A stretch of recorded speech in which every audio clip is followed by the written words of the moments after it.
of Kimwarer and Aror was signed with other contracts, similar contracts, in the front of State House here, in the presence of the president then. I wasn't even there.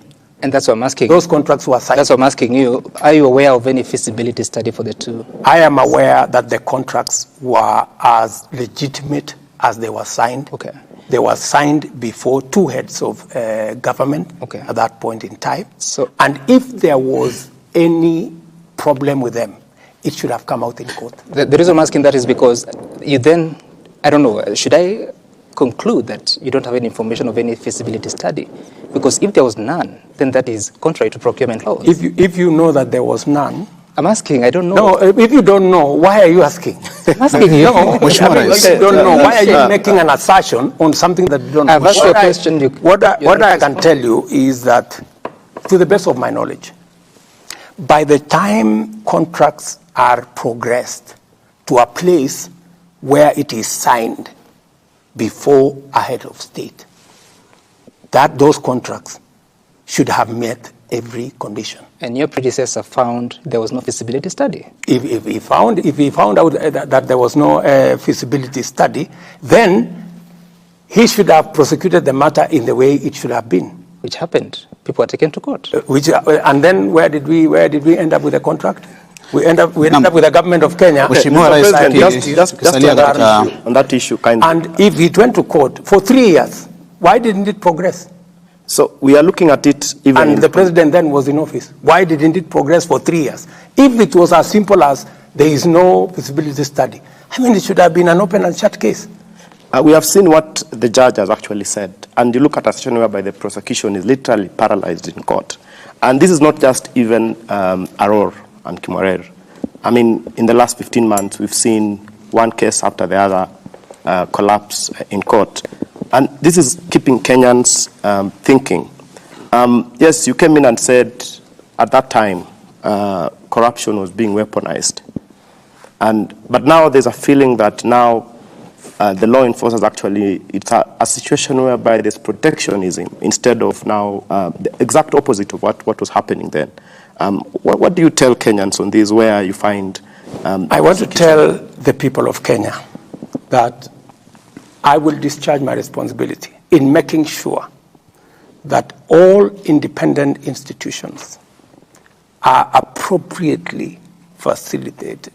In fact, the DPP has sent a request on additional resources to hire more staff so that they can discharge their responsibility well, and I am looking at that request. We have given additional money to the judiciary.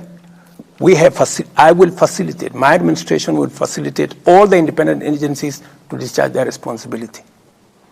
We will also dispense our responsibility in making sure that the judiciary is independent and doing their job. Yeah? Mm-hmm. That I will do. And I will make sure that nobody hides under the presidency, the government, friendship, in any anybody must be taken to court if they are committed crimes. But beyond that, I will also go the extra mile and prevent public money from being stolen. And that's what I'm doing.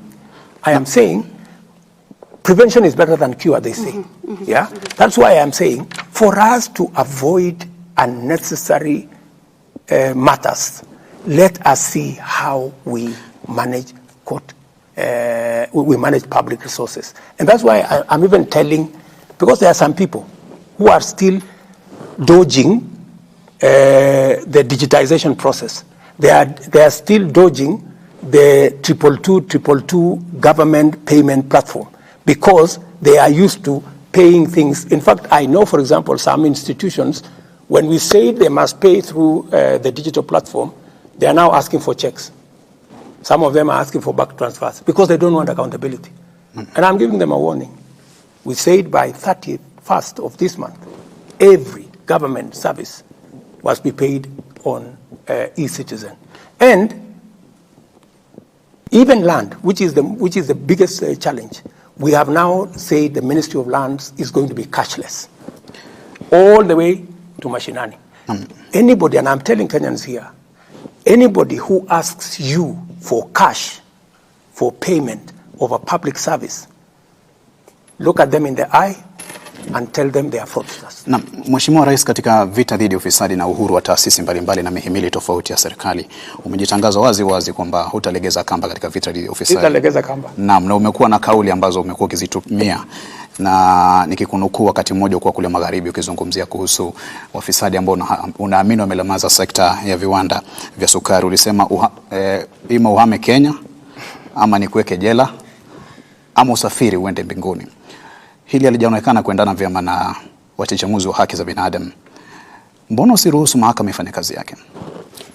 Nimezuia, si nimesema tutakupeleka mahakamani. Inachukuliwa kama kitisho.